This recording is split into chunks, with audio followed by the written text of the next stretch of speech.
the planet he would testify in his own defense. Today, a stunning final announcement. Rod Blagojevich will not take the stand. For over a year, Rod Blagojevich went on a media tour to tell the world that he would testify and prove his innocence. Today, a dramatic reversal as his defense team rested its case without a single witness. Our Phil Rogers is at the Federal Building now with what all of this means and where the case goes now. Phil? Marion, for months we have been able to bank on one solid fact, that the political event of the century would occur when Rod Blagojevich took the stand in his own defense. But today we and the jury learned that that officially is not going to happen. Government proved that I never took a corrupt dollar. I never took a corrupt dime, not a corrupt nickel. But he also didn't testify, and he promised he would.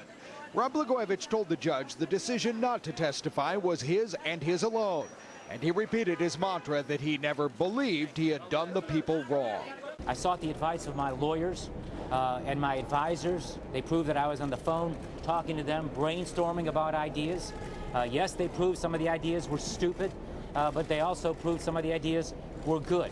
So why not put him on the stand, especially since you promised the jury you would? Listen, we don't have an obligation to put on a defense here. You in the media just want to make a story here. The truth is he doesn't have an obligation to testify. And the lawyers insist they made a decision at the Blagojevich house Monday night to keep their client off the stand because certain evidence and witnesses they had expected were never introduced. Did I get up in my opening statement and tell them he was going to testify? Yes, I did. Did I believe at the time that I said that he was going to testify? Yes, I did. Have times changed? They certainly have. But what about the tapes? Some of those seemed devastating and seemed to paint a picture which was crying out for an explanation. Phil, there's a good answer for that, and the answer is the tape that they played are self-explanatory. So what is the greater harm? Putting the client on the stand and exposing him to unnecessary risk, or risk angering a jury to whom you promised an explanation and never delivered? As much as they're told don't consider the failure of the defendant to testify, when the defense lawyer says they're going to and he doesn't, I think they're going to consider that. Now, this afternoon, the attorneys have been arguing Rod Blagojevich's motion for a directed verdict of acquittal, but that's not going so well for his side either. Judge Zagel seems to have telegraphed how he intends to rule on that motion. He said this individual was becoming increasingly desperate and lost contact with reality. Live at the Dirksen Federal Building, Phil Rogers, NBC 5 News. All right, Phil, so when can we expect to hear closing arguments?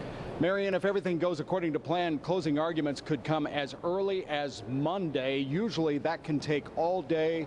If that's the schedule, look for this to be in the hands of the jury probably on Tuesday. All right, Phil Rogers from the Dirksen Federal Building, thank you so much.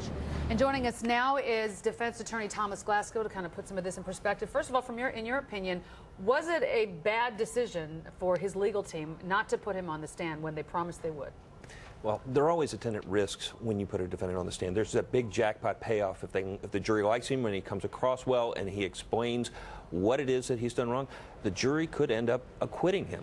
However, there are real big risks, especially with somebody like Blagojevich, who has turned out to be such a wild card from the time that he was impeached to this point now, going to the media, making these statements. He would have to lose the arrogance. He would have to be humble. He would have to not be able to be goaded by the U.S. attorney. I think that would be very difficult, and I think the defense strategy was very wise in not putting him on the stand. And not putting him on the stand, but they shouldn't have made that promise. Is that correct? I mean, isn't this a big risk, like Phil just pointed out in his piece, that the jury is going to be upset by the fact that they didn't get something they were promised? Well, I mean, you're sitting as a juror. Opening statements are where you win most of your cases. The juror then hears the beginning of the evidence, and they begin to either trust you or they trust the government. In this situation, they've promised something that they can't deliver. And if he was going to not have him testify, he should not have promised that he was going to testify. I think the jury is going to take that into consideration, and they're going to take into consideration that they promised to produce evidence with other people, such as Patty and other witnesses, that they did not produce. They're going to have to explain that in closing. And you said a few minutes ago to me off camera, there could be some legal ramifications from not providing what you said you would as well, correct? Well, the government could always ask the judge to strike the opening statements and have the judge instruct the jury to disregard any of the information that it was not produced from the opening statements. In other words, having the defendant testify.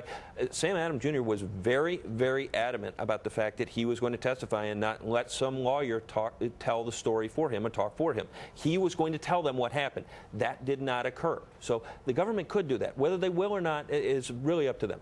Real quick, was that a rookie mistake? Or was that, I mean, really, do you think this was all planned No, out? I genuinely believe that what he said in your piece is true. He believed that the defendant was going to testify.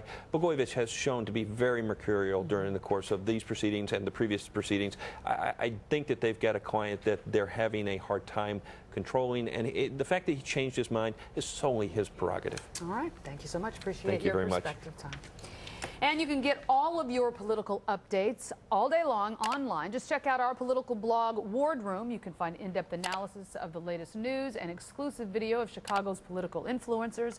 Just go to nbcchicago.com/wardroom. Well.